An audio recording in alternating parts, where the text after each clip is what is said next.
കുറച്ച് സിനിമയിലെ ഡയലോഗുകൾ എടുത്തിട്ടുണ്ട്, അതുപോലെ കുറച്ച് പാട്ടുകളിലെ ലിറിക്സ് എടുത്തിട്ടുണ്ട്. ഓക്കെ, അപ്പം ആ ലിറിക്സ് അല്ലെങ്കിൽ ആ പാട്ട് കേൾക്കുമ്പോൾ അതെ ഇല്ല ഓൾവേസ് അപ്പം അത് കേൾക്കുമ്പോൾ ഫസ്റ്റ് മനസ്സിൽ വരുന്ന ഒരു ഇൻസിഡന്റ് ആവാം, അല്ലെങ്കിൽ ഈ ഡയലോഗ് ആരോടെങ്കിലും പറയണം എന്നുണ്ടെങ്കിൽ അതാവാം, അല്ലെങ്കിൽ പറയാൻ തോന്നിയിട്ടുള്ള ഒരു ഇൻസിഡന്റ് ആവാം. ഓക്കെ, സ്റ്റാർട്ട് ചെയ്യാം. അപ്പം എന്തായാലും നമ്മൾ മക്കളുടെ നമ്മുടെ പെൺകുട്ടികളുടെ കാര്യം പറഞ്ഞതുകൊണ്ട് തന്നെ ഫസ്റ്റ് നമ്മുടെ ആനന്ദയാഴെ ആ പാട്ടിലെ ഒരു വരിയാണ്. ഇരുനെഞ്ചും ഇണൈந்த പേസിയുടെ ഉലകിൽ ഭാഷകൾ എതുവും തേവയില്ലേ. ആ ഒരു മൊമെന്റ് എപ്പോഴായിരുന്നു ചേട്ടൻ? ഭാഷകൾ വേണ്ട, നമുക്ക് രണ്ട് മനസ്സുകൾ അറിഞ്ഞാൽ മതി. അതിപ്പം മക്കളുടെ തന്നെ അവിടെ മോള് ജനിച്ച് എൻ്റെ ആദ്യത്തെ വൈക ജനിക്കുന്ന ദിവസം ആ ഒരു ഇൻസിഡന്റ് എൻ്റെ ലൈഫിൽ ഒരിക്കലും മറക്കാൻ പറ്റാത്ത ഇൻസിഡന്റ്. അതായത് എൻ്റെ അമ്മ ഭയങ്കര ടെൻഷനുള്ള ആളാണ്. കാരണം എൻ്റെ മൂത്ത ചേട്ടൻ മരിച്ചതാണ്, എല്ലാവർക്കും അറിയാം, ഞാൻ പല ഇന്റർവ്യൂവിൽ പറയാറുള്ളൂ. അപ്പോൾ അമ്മ ഭയങ്കര ടെൻഷനുള്ള ആളാണ്. അപ്പോൾ എൻ്റെ വൈഫ് പ്രഗ്നൻ്റ് ആയി ഞങ്ങൾ ഈ ഡെലിവറിക്ക് വേണ്ടി ഹോസ്പിറ്റലൈസ് ചെയ്ത സമയത്ത് ഡോക്ടർ എന്നെ വിളിച്ചു പറഞ്ഞു ഇത്തിരി കോംപ്ലിക്കേഷൻ ഉണ്ട്, അപ്പോൾ സിസേറിയൻ വേണ്ടി വരുമെന്ന് പറയുന്നുണ്ട്. അപ്പം ഞാനിത് അമ്മയെ അറിയിക്കുന്നില്ല. അമ്മയെ അറിയിക്കാതെ അമ്മയോട് ഞാൻ പറഞ്ഞിട്ട് കുഴപ്പമൊന്നുമില്ല, ഓക്കെ എന്ന് പറഞ്ഞു. ഡോക്ടർ പറഞ്ഞു പെയിനുള്ള മെഡിസിൻ കൊടുക്കാം, വൈകുന്നേരം കൊടുക്കുന്നു. എൻ്റെ ഡോക്ടർ പറഞ്ഞു പിറ്റേ ദിവസം 3 മണി വരെ നോക്കാം, ഉറപ്പായിട്ട് 3 മണിക്ക് ഇത് നമുക്ക് നോർമൽ ഡെലിവറി നടക്കില്ല, സിസേറിയൻ വേണ്ടി വരും എന്ന് പറഞ്ഞു. അപ്പോൾ ഈ അമ്മ എന്ത് ചെയ്തെന്ന് വെച്ചാൽ അമ്മ ലേബർ റൂമിൻ്റെ മുന്നിൽ നിന്ന് മാറുന്നേ ഇല്ല, ലേക്ക് ഷോറിൽ ലേബർ റൂമിൻ്റെ മുന്നിൽ തന്നെ ഇരിക്കുക. അപ്പം വൈകുന്നേരം ഒരു 9 മണിയൊക്കെ ആയപ്പം എൻ്റെ അടുത്ത് നേഴ്സ് വന്ന് പറഞ്ഞു ചേട്ടാ അമ്മയോട് പോയി കിടന്നോളാൻ പറ, കാരണം എന്തായാലും അവിടെ നാളെ ഉച്ചയ്ക്ക് 3 മണി ആവാതൊന്നുമില്ല, എന്തിനും അമ്മയോട് ഇരിക്കുന്നത്. ഞാൻ അമ്മയോട് തന്നെ അമ്മ കിടക്കാം, വേണ്ട മോനെ എന്തെങ്കിലും അത്യാവശ്യം വന്നാൽ ആരെങ്കിലും വേണ്ട, ഞാൻ ഇവിടെ ഇരുന്നോളാൻ തോന്നും. അപ്പോൾ ഈ അമ്മയ്ക്ക് ഷുഗറും പ്രഷറൊക്കെ ഉള്ളതാണ്. അപ്പം ഞാൻ എൻ്റെ ഈ ഗൈനക്കോളജിസ്റ്റ് വിളിച്ച് പറഞ്ഞു അമ്മ ഇങ്ങനെ ഇതായിരുന്നു, അമ്മയോട് മാറുന്നില്ല എന്ന് പറഞ്ഞു. അപ്പോൾ പെട്ടെന്ന് എൻ്റെ പറഞ്ഞു കുഴപ്പമില്ല അമ്മ ഷുഗറിൻ്റെ ഇതിൻ്റെ മെഡിസിൻ കഴിച്ചു. അവനില്ല ഇപ്പം നേഴ്സ് കൊണ്ട് തരുമെന്ന് പറഞ്ഞു. അപ്പം നേഴ്സ് വന്നിട്ട് പറഞ്ഞു അമ്മയോട് ചോദിച്ചു അല്ല മെഡിസിൻ കഴിച്ചോന്ന് ചോദിച്ചു. ഇല്ല ഇവർ കൊണ്ട് ഗുളികയും വെള്ളം കൊടുത്ത് അമ്മ കഴിച്ചു. ആക്ച്വലി ഇത് അമ്മ കിടന്ന് ഉറങ്ങിക്കോട്ടെന്ന് പറഞ്ഞിട്ട് ചെറിയൊരു ഇതിനാ കൊടുത്തത്. അപ്പം അമ്മ എന്താ വെച്ചാൽ കുറച്ച് കഴിയുമ്പോൾ ഞാൻ മേഡം അമ്മ ഒരു കാര്യം നമുക്ക് കുറച്ച് കഴിഞ്ഞ് വരാം, കുറച്ച് റൂമിൽ പോയി ഇരിക്കാനായിട്ട് റൂമിൽ വന്നു. അമ്മയും കിടന്നു ഞാനും കിടന്നു. വെളുപ്പിനെ ഒരു 4 മണിയാകുമ്പോൾ കഥവിന് ഇങ്ങനെ തട്ടി ഞാൻ കഥവിന് തുറന്നടക്കാണ്. നേഴ്സ് കൊണ്ട് അഭിലാഷേട്ടൊന്ന് വന്നേന്ന് പറഞ്ഞു. ഞാൻ ചെല്ലുമ്പോൾ അമ്മ കുളിച്ച് റെഡിയായിട്ട് ലെവർ റൂമിൽ ഇരിക്കുക വെളുപ്പിന് 4 മണിക്ക്. അപ്പം നേഴ്സ് പറഞ്ഞു എൻ്റെ ഒരു കണക്കൂട്ടി നാളെ രാവിലെ 10 മണിയാകും അമ്മ എഴുന്നേക്കില്ലായിരുന്നു. അപ്പം ഞാനും അമ്മയുടെ അടുത്ത് പോയിരുന്നു. അങ്ങനെ ഒരു 6 മണിയായപ്പം ഇതേപോലെ എൻ്റെ അടുത്ത് ലേബർ റൂമിൽ നിന്ന് ഒരാൾ വന്നിട്ട് പറഞ്ഞു, നേഴ്സ് വന്നിട്ട് പറഞ്ഞു വിശക്കുന്നുണ്ട് പുള്ളിക്കാരിക്ക്, അല്ല എന്നെ അശ്വതിക്ക് അതിൻ്റെ വൈഫിന്. അപ്പം ഫുഡ് വാങ്ങിച്ചുകൊണ്ട് കൊടുത്തു. അപ്പം അപ്പവും കടലക്കറിയും വേണമെന്ന് പറഞ്ഞു. അപ്പം ഞാൻ ഇങ്ങനെ ആലോചിക്കുക പ്രസവിക്കാൻ കിടക്കുമ്പോഴാണ് അവൾ അപ്പവും കടലക്കറി എന്നൊക്കെ പറഞ്ഞിട്ട് ഞാൻ നേരെ താഴെ ഇത് വാങ്ങിച്ചുകൊണ്ട് കൊടുക്കുന്നു. അപ്പം ഞാൻ തന്നെ കയറി എന്നെ കണ്ടോളാൻ പറഞ്ഞു. ഞാൻ കയറുമ്പോൾ ആളൊരു കുഴപ്പമില്ല, നോർമലി തന്നെ കിടക്കുക, പെയിൻ ഒന്നും വന്നിട്ടില്ല. ഞാനിവിടെ നിന്ന് പുറത്തിറങ്ങി ലേഷോറിൻ്റെ 2nd ഫ്ലോറിൽ 3rd ഫ്ലോറിലൊരു അമ്പലവും പള്ളിയും കൂടെ ഒക്കെ ആയിട്ട് സെറ്റ് ചെയ്തിട്ടുണ്ട്. ഞാൻ അമ്മയുടെ നമുക്ക് മേളിൽ പോയിട്ട് വരാമെന്നുണ്ട് മുകളിൽ പോയി. അപ്പോൾ അവിടെ അമ്മ ഇങ്ങനെ തൊഴുതുകൊണ്ടിരിക്കും. അപ്പം ബൈബിളിൻ്റെ ഈ വചനങ്ങൾ എടുക്കാം. ഞാൻ ഈ വചനം ഇങ്ങനെ എടുക്കുമ്പോൾ അതിൽ ഞാൻ നിന്നെ എന്നേക്കുമായി അനുഗ്രഹിച്ചിരിക്കുന്നു എന്നാണ് കിട്ടുന്നത്. ഞാൻ നേരെ താഴെ വരുമ്പോൾ താഴെ വന്ന് ഞങ്ങളവിടെ ഇരിക്കാൻ പോകുമ്പോഴത്തേക്ക് അകത്തുനിന്ന് ഒരു ചേച്ചി ഓടി കൊണ്ടുവന്നു, മോനെ പ്രസവിച്ച് പെൺകുട്ടിയാന്ന് പറഞ്ഞു. അപ്പം ഞാൻ ഈ പുള്ളിക്കാരുടെ മരുമോളും അകത്തുണ്ട്. ഞാൻ ആഹാ കൺഗ്രാറ്റ്സ് എന്ന് പറഞ്ഞപ്പോൾ പറഞ്ഞു നിന്റെ ഭാര്യ പ്രസവിച്ചിരുന്നിട്ടാ എന്നോട് കൺഗ്രാറ്റ്സ് പറയുന്നത്. അപ്പം ഞാൻ എൻ്റെ ഭാര്യ ഇപ്പം അവൾ അപ്പോ കടലക്കറി കഴിക്കാമെന്ന് പറഞ്ഞു. കുറച്ച് കഴിഞ്ഞ് ഒരു 15 മിനിറ്റ് കഴിയുമ്പോഴത്തേക്ക് കുഞ്ഞിനെ പുറത്തേക്ക് കൊണ്ടുവന്നു. ആദ്യമായിട്ട് ഞാൻ ഇവളെ കണ്ട ഒരു മൊമെന്റ്, അല്ലെങ്കിൽ ഞാൻ ഇവളെ എടുത്ത് ഹോൾഡ് ചെയ്തൊരു മൊമെന്റിലാണ് ഈ പറഞ്ഞ വരി എനിക്ക് കുറച്ച് ഫീൽ ചെയ്തത്. കാരണം അവിടെ ലാംഗ്വേജിന്റെ ആവശ്യമൊന്നുമില്ലായിരുന്നു. അവൾ എന്നെ നോക്കി, അല്ലെങ്കിൽ അവളെ സാധാരണ ഇപ്പോഴും ഈ ജനിച്ച കുട്ടികൾ ഭയങ്കര കരച്ചിലായിരിക്കും, പക്ഷെ ഇവളുടെ മൊത്തം ഒരു പ്ലസന്റ് ഫേസ് ആയിരുന്നു. അപ്പം ഞാൻ അവളെ ആദ്യമായിട്ട് കൊടുത്തൊരു ഉമ്മ എന്ന് പറയുന്നത് ഇപ്പൊ ഈ പറഞ്ഞ ലാംഗ്വേജ് ഇല്ലാത്ത ഒരു സ്നേഹം തന്നെയായിരുന്നു. അറിയില്ല, ഞാൻ ഇന്നും ആ മൊമെന്റ് ഭയങ്കരമായിട്ട് അവിടെ എൻ്റെ കയ്യിൽ നിന്ന് ഞാൻ എൻ്റെ അമ്മയുടെ കയ്യിലേക്ക് കൊടുക്കുമ്പോൾ അമ്മ കരഞ്ഞൊരു കരച്ചിലുണ്ട്. അത് തന്നെയാണ് എൻ്റെ ലൈഫിലെ ഏറ്റവും ബെസ്റ്റ് മൊമെന്റ്. എൻ്റെ അമ്മ കരഞ്ഞപ്പോൾ ഞാൻ സന്തോഷിച്ച ഒരു മൊമെന്റ് അതാണ്.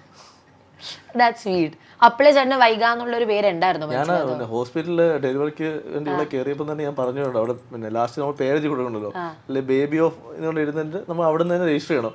ഞാൻ അപ്പം തന്നെ എഴുതി പറയുന്നുണ്ട് വൈഷ്ണവി എന്നാണ് ഒഫീഷ്യൽ ഇടാം, വൈകാന്ന് വീട്ടിൽ വിളിക്കുന്നു, വൈഷ്ണവി എന്നാണ്. അപ്പം തന്നെ തീരുമാനിച്ചതാണ്.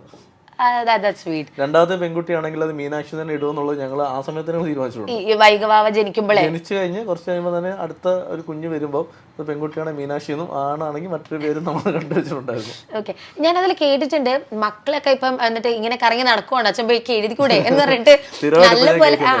അതുപോലെ അതിനു മുമ്പ് വേറൊരെണ്ണം കേട്ടിട്ടുണ്ടായിരുന്നു, അമ്മ പറയുന്നുണ്ട് പോത്തുപോലെ വളർന്നിട്ട് കളിച്ചടക്കാണ്ട് പോയി വല്ല കഥ എഴുതണ്ടായിരുന്നു. അതായത് പണ്ട് സ്കൂളിൽ പഠിക്കുമ്പോൾ അമ്മ വഴക്ക് പറയും, നീ ഇങ്ങനെ കളിച്ചു കിടന്നോ, സിനിമയെ കാണാൻ പോകുന്നു, സിനിമ കണ്ട് കളിച്ചു കിടന്നോ, നാളെ സിനിമാക്കാരൻ നിനക്ക് ചെലവിന് തരുമല്ലോ, പഠിക്കണ്ടെന്ന് പറയും.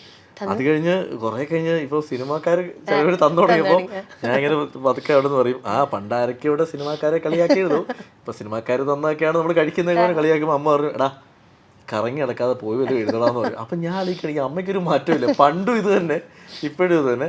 പണ്ട് അമ്മ മാത്രമേ പറയത്തുള്ളായിരുന്നു, ഇപ്പം മക്കളും പറഞ്ഞു തുടങ്ങി, ഭാര്യയും. അപ്പം അതിലെന്റെ ഇളയവൾ ഇത്തിരി തഗ് കൂടുതലാണ്.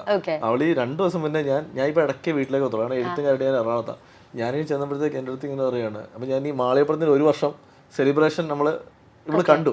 ഇവള് പറഞ്ഞു, 1 കൊല്ലമൊക്കെ ആയില്ലേ, അടുത്ത പടം ചെയ്യണ്ടേ? അപ്പൊ ഞാൻ പറഞ്ഞു, ഇല്ലടി പതുക്കെ ചെയ്യാം. പതുക്കെ ചെയ്തോ, വേറെ ആളുകളൊക്കെ സിനിമ ചെയ്യുന്നുണ്ട്. അപ്പൊ ആ രസമാണ്. പണ്ട് അമ്മയെ പേടിച്ചാൽ മതിയായിരുന്നു, ഇപ്പൊ മക്കളെയും കൂടെ പേടിക്കണം. അതായത് എന്നും ഉച്ചയ്ക്ക് 1 മണിയാകുമ്പോൾ എൻ്റെ അമ്മ വിളിക്കും. അതായത് കഴിഞ്ഞ എൻ്റെ ഓർമ്മ വെച്ച കാലം മുതൽ, ഫോൺ ഉപയോഗിച്ചു തുടങ്ങിയ കാലം മുതൽ എൻ്റെ അമ്മ 1 മണിയാകുമ്പോൾ വിളിച്ചിട്ട് മക്കളെ കഴിച്ചോ എന്ന് ചോദിക്കും. വൈകുന്നേരം 8 മണിക്ക് എന്നെ കണ്ടിട്ട് 8 മണിയാകുമ്പോൾ എന്നെ വിളിച്ചു, എടാ നീ വരുമോ, മോ കഴിച്ചോ എന്ന് ചോദിക്കുന്ന ഒരു പതിവ് ഇന്നും ഉണ്ട്, ഈ മൊമെന്റിലും ഉണ്ട്. അത് പിന്നീട് കല്യാണം കഴിഞ്ഞ് വന്നപ്പോഴത്തേക്ക് അമ്മ വിളിക്കും, 1 മണിക്ക് വിളിക്കും, 1:15 അശ്വതി വിളിക്കും. എല്ലാ ദിവസവും. എൻ്റെ മൂത്ത മോള് ഒന്ന് അറിവായി സംസാരിച്ചു തുടങ്ങി, മൊബൈലൊക്കെ എടുത്തു തുടങ്ങിയപ്പോഴത്തേക്ക് അമ്മ കഴിഞ്ഞു, അവള് കഴിയുമ്പോൾ മൂത്തോളം വിളിച്ചു. ഇപ്പൊ അടുത്ത സമയം മുതൽ ഒരു ദിവസം 4 വിളിയുണ്ട്. കാരണം ഇളയവളും തുടങ്ങി, അച്ഛൻ മാത്രമേ അങ്ങനെ വിളി. അച്ഛൻ പറയും, അവര് വിളിച്ച് ചോദിച്ചാണെന്ന് എനിക്ക് അറിയാലോ എന്ന് പറയും. അപ്പൊ അത് സത്യം പറഞ്ഞാൽ അത് ഭയങ്കര എൻജോയ് ചെയ്യുന്നുണ്ട് ഞാൻ.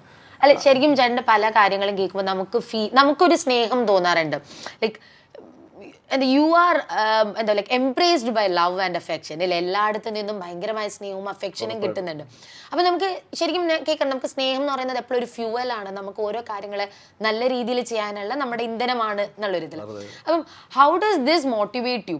ലൈക്ക് ഉറപ്പ് നമുക്കൊരു റെസ്പോൺസിബിലിറ്റി ഉണ്ട്, അതല്ല ഞാൻ ചോദിക്കുന്നത്, അല്ലാത്ത രീതിയിൽ how does it makes you like things easier for you? എൻ്റെ ഒരു പോളിസി എന്ന് പറയുന്നത്, ഈ ലൈഫ് എന്ന് പറയുന്നത് ഭയങ്കര ഷോർട്ട് പീരീഡ് ആണ്. ഇപ്പൊ ഈ മൊമെന്റ്, ഇപ്പൊ ഞാൻ ഈ സംസാരിച്ചുകൊണ്ടിരുന്ന മൊമെന്റ് കഴിഞ്ഞാൽ ഞാൻ ഉണ്ടോ എന്ന് എനിക്കറിയില്ല. അപ്പൊ ഞാനിപ്പം ദക്ഷയോട് സംസാരിച്ചുകൊണ്ടിരിക്കുമ്പോൾ ഭയങ്കര ആറ്റിറ്റ്യൂഡ് ഇട്ടിട്ട് സംസാരിച്ചാല് സ്വാഭാവികമായിട്ടും ദക്ഷയ്ക്ക് എന്താ ഫീൽ ചെയ്യുന്നത്, അതല്ല ഫീൽ ചെയ്യുന്നത്. അതേ സമയത്ത് ഞാൻ ഭയങ്കര കാഷ്വലായിട്ട് സംസാരിച്ച്, നഷ്ടപ്പെടാൻ ഒന്നുമില്ലല്ലോ ദക്ഷ. നമ്മുടെ മുഖത്തൊന്നും അല്ല, നമ്മുടെ വായിന്ന് വീഴുന്ന ഒരു നല്ല വാക്ക്, ഒരു നല്ല ചിരി മറ്റൊരാൾക്ക് ഒരു ഹാപ്പിനെസ് കൊടുക്കുകയാണെങ്കിൽ അതിനേക്കാൾ വലിയൊരു സന്തോഷം ഇല്ല എന്നാണ് ഞാൻ കരുതുന്നത്. ഇപ്പം ഞാൻ എൻ്റെ വീട്ടിൽ കയറി ചെല്ലുമ്പോൾ ഞാൻ എത്ര ടെൻഷനിലാണെങ്കിലും, ഇപ്പം ഞാൻ ചിലപ്പം നമ്മൾ സിനിമയായിട്ട് ബന്ധപ്പെട്ടോ അല്ലെങ്കിൽ നമ്മുടെ എന്തെങ്കിലും പ്രശ്നത്തിൽ ഭയങ്കര ടെൻഷനിലായിരിക്കും ചെല്ലുന്നത്. പക്ഷെ ഞാൻ എൻ്റെ വീടിൻ്റെ ഗേറ്റ് കടന്ന് അകത്തോട്ട് കയറിയാൽ ഞാനത് മുഖത്തുനിന്ന് അത് മാറ്റും. കാരണം അവർക്കത് അറിയേണ്ട ആവശ്യമില്ല. അവരും പ്രതീക്ഷിക്കുന്നത് ഹാപ്പി ആയിട്ടിരിക്കുന്ന ഒരു മകനെ, ഹാപ്പി ആയിട്ടിരിക്കുന്ന ഭർത്താവിനെ, അല്ലെങ്കിൽ ഹാപ്പിയോട് വരുന്നൊരു അച്ഛനെ. അപ്പൊ ഞാൻ അവിടെ അതായി മാറും. അപ്പൊ അതുകൊണ്ട് ഏറ്റവും ഹാപ്പി ആവുന്ന അവരാണ്. പ്ലസ് എൻ്റെ സുഹൃത്തുക്കളുടെ മുന്നിൽ ഞാൻ ചെല്ലുമ്പോൾ, ഞാൻ എൻ്റെ ലൊക്കേഷനിലെ ഡയറക്ടറും അല്ലെങ്കിൽ ആരെങ്കിലും തമ്മിൽ വലിയ ഇഷ്യൂ അടക്കുകയാണെങ്കിൽ ഞാൻ അവിടെ ചെന്ന് വളരെ സിമ്പിളായിട്ട് എന്തുവാണ് ഇപ്പോൾ ഷൂട്ട് ചെയ്ത് കഴിഞ്ഞില്ല എന്ന് പറഞ്ഞിട്ട് ഞാൻ പ്രശ്നം സോൾവ് ചെയ്യാൻ ശ്രമിക്കും. ഞാനവിടെ കാണുന്നതിൻ്റെ റീസൺ എന്ന് പറയുന്നത്, നമുക്ക് ദൈവം മനുഷ്യനായിട്ട് ജനിപ്പിച്ചത് നമുക്ക് ഭയങ്കര ഭാഗ്യം ചെയ്തല്ലോ നമ്മള്. കാരണം നമ്മൾ മൃഗമായിട്ടൊന്നുമല്ല ജനിച്ചിരിക്കുന്നത്. നമ്മളിപ്പോൾ കാണാറുണ്ടല്ലോ, മനുഷ്യ എന്ന് പറയുന്നത് ദൈവം വളരെ ഭാഗ്യമായിട്ട് മാത്രം ജനിപ്പിക്കുന്നതെന്നാണ് ഞാൻ കരുതുന്നത്. അപ്പോൾ ആ ഒരു ലൈഫ് എല്ലാവരുടെ മുന്നേ ഹാപ്പി ആയിട്ട് നിന്നാൽ പോരെ, ടെൻഷൻ അടിച്ച് അല്ലെങ്കിൽ ചിലപ്പോൾ നമ്മുടെ പൈസ കാണത്തില്ല, അല്ലെങ്കിൽ നമുക്ക് ചിലപ്പോൾ പ്രശ്നങ്ങൾ കാണും. ഇത് നമ്മളറിഞ്ഞാൽ പോരെ. എന്തിനാണ് നമ്മൾ ഈ ടെൻഷൻ അടിച്ച് മറ്റുള്ളവരെ കൂടെ അത് ഫീൽ ചെയ്യിക്കുന്നത്? അപ്പം എനിക്ക് പണ്ട് സിനിമ അന്വേഷിച്ച് നടക്കുന്ന കാലത്ത് എൻ്റെ ഫിനാൻഷ്യലി ഞാൻ ടൈറ്റ് ആയ സമയത്തും ഞാൻ ഹാപ്പി ആയിട്ട് നിന്നിട്ടുള്ളൂ. ഞാൻ ആരുടെ മുന്നിൽ പോയിട്ട് ഞാൻ ആകെ പെട്ടിരിക്കണം, എൻ്റെ ഒന്നുമില്ല, ഇത് ഞാൻ പറയാൻ നിന്നിട്ടില്ല.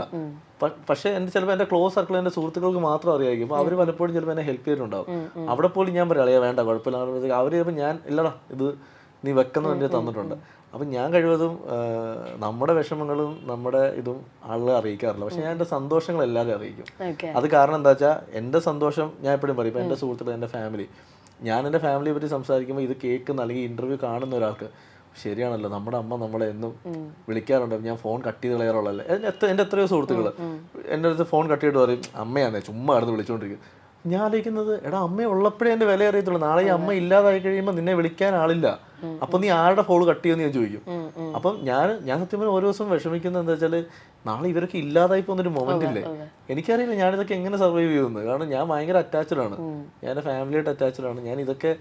ഞാൻ പലപ്പോഴും ചില വീടുകളൊക്കെ ചെന്നിട്ട്, ഇപ്പം നമ്മുടെ സുഹൃത്തുക്കളുടെയൊക്കെ ആരുടെയും ഫാമിലി മരിക്കുമ്പോൾ ഞാൻ അവിടെ പോയി ഇങ്ങനെ ആലോചിക്കും, ദൈവമേ നാളെ ഇത് എൻ്റെ വീട്ടിൽ ഞാൻ എങ്ങനെ ഓവർകം ചെയ്യും. കാരണം ഞാൻ എൻ്റെ ലൈഫിൽ എൻ്റെ വീട്ടിൽ ഞാൻ വലിയൊരു ട്രാജഡി ഓവർകം ചെയ്ത ആളാണ്, എൻ്റെ ബ്രദറിൻ്റെ മരണം. അത് തന്നെ ഞാൻ എങ്ങനെ ഓവർകം ചെയ്യുന്നത് എനിക്ക് ഇന്നും അറിയില്ല. ഞാൻ ഇന്നും ഒറ്റയ്ക്കിരുന്ന് കരയുന്ന ആളാണ്. എനിക്കൊരു കൂടപ്പുറപ്പില്ലെന്ന് ഓർത്ത് ഞാൻ കരയാറുണ്ട്. ഞാൻ ചില വീട്ടിലൊക്കെ ചെല്ലുമ്പോൾ അവിടെ ചേട്ടനിയന്മാരും അനിയത്തിമാരും ഒക്കെ വളരെ ഹാപ്പി ആയിട്ട് ഇരിക്കുന്ന കാണുമ്പോഴത്തേക്ക് ഞാൻ അവിടെ ചിരിച്ചു നിന്നിട്ട് ഞാൻ എൻ്റെ വീട്ടിൽ ചെന്ന് കഥ അടിച്ച് ഞാൻ കരയാറുണ്ട്. കാരണം എനിക്കിത് ലൈഫിൽ ഇല്ലാതായപ്പോൾ ആളാണ്. അതുകൊണ്ടാണ് ഞാൻ പലപ്പോഴും എനിക്ക് നിങ്ങൾക്ക് അറിയാമെന്ന് പറയും, ഞാൻ എൻ്റെ പല സ്ഥലത്ത് ചെല്ലുമ്പോഴും എന്നെ ഒരു ഏട്ടനെ പോലെ കണ്ട് അല്ലെങ്കിൽ എന്നെ ഒരു അനിയനെ പോലെ കണ്ട് ഒരുപാട് പേര് സ്നേഹിക്കാറുണ്ട്. അപ്പം ഞാൻ വളരെ അത് ഭയങ്കര എൻജോയ് ചെയ്യുന്ന ആളാണ്. മാളികപ്പുറം കഴിഞ്ഞപ്പോൾ എനിക്ക് തോന്നുന്നു ഒരുപാട് അമ്മമാരെ എനിക്ക് കിട്ടി. ഒരുപാട് അമ്മമാരെ ഞാൻ എൻ്റെ അമ്മയെ സ്നേഹിക്കുന്നുള്ള തന്നെ ഒരുപാട് അമ്മമാരെ ഇപ്പം സ്നേഹിക്കുന്നുണ്ട്. കോട്ടയത്ത് സ്നേഹക്കൂട് എന്ന് പറയുന്ന ഒരു ഈ പ്രായമുള്ള അമ്മമാരെ അച്ഛന്മാരെ താമസിക്കുന്ന സ്ഥലമുണ്ട്. ഞാൻ ഒരു തവണ ഇവിടെ പോയിട്ടുള്ളൂ. പക്ഷെ ആ അമ്മമാരൊക്കെ എൻ്റെ പിറന്നാളിന് എല്ലാവരും ഈ വിഷസ് പറഞ്ഞുകൊണ്ടൊരു വീഡിയോ എനിക്ക് അയച്ചു. സത്യം പറഞ്ഞാൽ ഞാൻ ഏറ്റവും കൂടുതൽ സന്തോഷത്തിൽ ഞാൻ കരഞ്ഞു പോയൊരു നിമിഷം അത്. അഭിലാഷ് മോനെ ഞങ്ങളുടെ പിറന്നാൾ ആശംസകളുണ്ട് ഒരുപാട് പേര്. അപ്പം അറിയില്ല ഈ ഒരു ഇമോഷനിലൊക്കെ ജീവിക്കുന്നുണ്ടാവും. ഞാൻ എഴുതുന്ന കഥകളിലും ആ ഇമോഷൻ കാണും. ഞാൻ സ്ക്രിപ്റ്റ് ആയിട്ട് ഞാൻ ഇരുന്ന് കരയാറുണ്ട്. ഞാൻ മാളികപ്പുറത്തിന്റെ ഈ സൈജു കുറുപ്പ് മാറ്റിയിട്ട് കൊച്ചു നിൽക്കുന്ന സീനായിട്ട് ഞാൻ അവിടെ നിന്ന് പൊട്ടിക്കറിഞ്ഞു. ഞാനിന്നിട്ട് ആലോചിക്കുക തിയേറ്ററിൽ അപ്പോൾ ഇതുപോലെ നാളെ കരയില്ലെന്ന്. അപ്പം അതൊക്കെ നമ്മൾ കാണുന്ന ഒരു വിഷ്വല് നമ്മൾ കാണുന്ന പോലെ ജനങ്ങൾക്ക് കിട്ടിയാൽ ജനങ്ങളത് ഫീൽ ചെയ്യുമെന്ന് എനിക്ക് മനസ്സിലായി. ഇനിയുള്ള സിനിമകൾ അത് പ്രതീക്ഷിക്കും. ഗോഡ് സ്പീഡ് നമ്മൾ എക്സ്പെക്ട് ചെയ്യുന്നുണ്ട് ഒരുപാട്. ഞാൻ ആക്ച്വലി ഒരു കാര്യം ചോദിക്കുന്നത് എൻ്റെ ഇടയ്ക്ക്, അതായത് എപ്പോൾ കാണുമ്പോൾ അഭിചേട്ടനെ ഞാൻ കണ്ട കാലം തൊട്ട് അഭിചേട്ടൻ വളരെ കാം ആൻഡ് കമ്പോസ്ഡ് ആയിട്ടുള്ള ഒരു പേഴ്സൺ ആണ്. എപ്പോഴും സംസാരിക്കുന്നതാണെങ്കിൽ വളരെ ഡീപ്പായി സംസാരിക്കുന്ന ഒരാളാണ്. ഡീപ്പായി കാര്യങ്ങൾ ഒരു വളരെ പാഷനേറ്റ് ആയിട്ട് കാര്യങ്ങൾ സംസാരിക്കുന്ന ഒരു പേഴ്സൺ ആണ്. എപ്പോഴെങ്കിലും ഈ കൂൾനെസ് പോകുന്ന മൊമെന്റ് ഉണ്ടോ? I like you also set now ഞാൻ എപ്പോഴും ഹാപ്പിനെസ് എൻ്റെ ഒരു ചോയ്സ് ആണ്, എൻ്റെ റെസ്പോൺസിബിലിറ്റി ആണെന്ന് പറഞ്ഞു. അതല്ലാണ്ട് ചിലപ്പോൾ നമുക്ക് ഭയങ്കര ഹൈപ്പർ എനർജറ്റിക് ആവും, നമ്മൾ പറഞ്ഞ് നടക്കുന്ന ഒരു മൊമെന്റ്. ഞാൻ എനിക്ക് തോന്നുന്നു എൻ്റെ കല്യാണത്തിന് മുന്നേ വരെ ഭയങ്കര ഹൈപ്പർ എനർജറ്റിക് ആണ്. കല്യാണം കഴിഞ്ഞപ്പോൾ അതൊക്കെ കുറച്ചതാ. കുഞ്ഞു മക്കളെ ഞാൻ ചിലപ്പോൾ കംപ്ലീറ്റ്ലി ഞാൻ ഇതായി. പക്ഷെ എന്നാലും ഏത് മനുഷ്യനും പൊട്ടിത്തെറിച്ചു പോകുന്ന ചില മൊമെന്റ്സ് ഉണ്ട്. ലാസ്റ്റ് അങ്ങനത്തെ ഒരു മൊമെന്റ് എന്തായിരിക്കും? അല്ല ഞാൻ ഇപ്പൊ പൊട്ടിത്തെറിച്ചു പോകുന്ന വെച്ചാൽ ഞാൻ പബ്ലിക്കായിട്ട് പോയിക്കണം അടി ഉണ്ടാക്കാറില്ല. പക്ഷെ ഇപ്പൊ ഞാൻ എൻ്റെ സുഹൃത്തുക്കൾക്ക് ഒരു ഇഷ്യൂ ഉണ്ടായെന്ന് പറഞ്ഞാൽ ഞാൻ അതുപോയി ഇടപെടും. കാരണം അത് എനിക്കൊരു പ്രശ്നം ഉണ്ടായാൽ ഞാനത് ഓക്കെ, പക്ഷെ എൻ്റെ സുഹൃത്തുക്കൾ ഒരു പ്രശ്നം ഉണ്ടായാൽ ഞാൻ നോക്കി വയ്ക്കില്ല. അത് ഞാൻ റിയാക്ട് ചെയ്തിട്ടുണ്ട്. പല സ്ഥലങ്ങളിൽ ഞാൻ റിയാക്ട് ചെയ്തിട്ടുണ്ട്. ഇപ്പം ഞാൻ ഉദാഹരണം പറഞ്ഞാൽ ഇപ്പം എൻ്റെ ഏറ്റവും അടുത്ത സുഹൃത്തുക്കളെ പറഞ്ഞാൽ രഞ്ജിൻ രാജ്, അവനൊരു ഇഷ്യൂ ഉണ്ടായെന്ന് പറഞ്ഞാൽ ഞാനായിരിക്കും ആദ്യം വീഡിയോ ഉണ്ടാക്കുന്നത്. കാരണം എനിക്ക് അവനൊരു കാര്യം ബാധിക്കുന്നത് എനിക്ക് താല്പര്യമില്ല. അതുപോലെ എല്ലാവരും ഇപ്പോൾ വിഷ്ണു ആണെങ്കിലും രാഹുൽ ആണെങ്കിലും ആരാണെങ്കിലും അപ്പം എനിക്ക് ഒരു പ്രശ്നം വന്നാൽ എനിക്കത് എങ്ങനെയെങ്കിലും കോംപ്രമൈസ് ചെയ്യാൻ അറിയാം. എൻ്റെ സുഹൃത്തിൻ്റെ ഒരു പ്രശ്നം വന്നാൽ ചിലപ്പോൾ എനിക്ക് കോംപ്രമൈസ് ചെയ്യാൻ അറിയില്ല. അവനെ അത് എത്രയും കൂടെ അതിന് രക്ഷിക്കാൻ മാത്രമേ.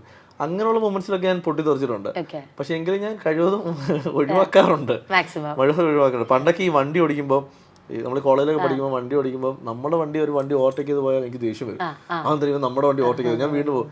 പിന്നെ ഇപ്പൊ ഞാൻ ആലോചിക്കുകയാണ് ഞാനൊക്കെ എന്ത് മണ്ടത്തരാണെന്നൊക്കെ ചിന്തിച്ചത്. അവര് പോകുന്നതിന് എനിക്കെന്താണ്? റോഡ് എൻ്റെ കുടുംബമൊക്കെയാണോ? അവരുടെ കുടുംബമൊക്കെയല്ല, അവര് പൊക്കോട്ടെ. ഇപ്പൊ ഞാൻ കഴിവതും പൊട്ടിത്തെറിക്കാറില്ല അങ്ങനെ.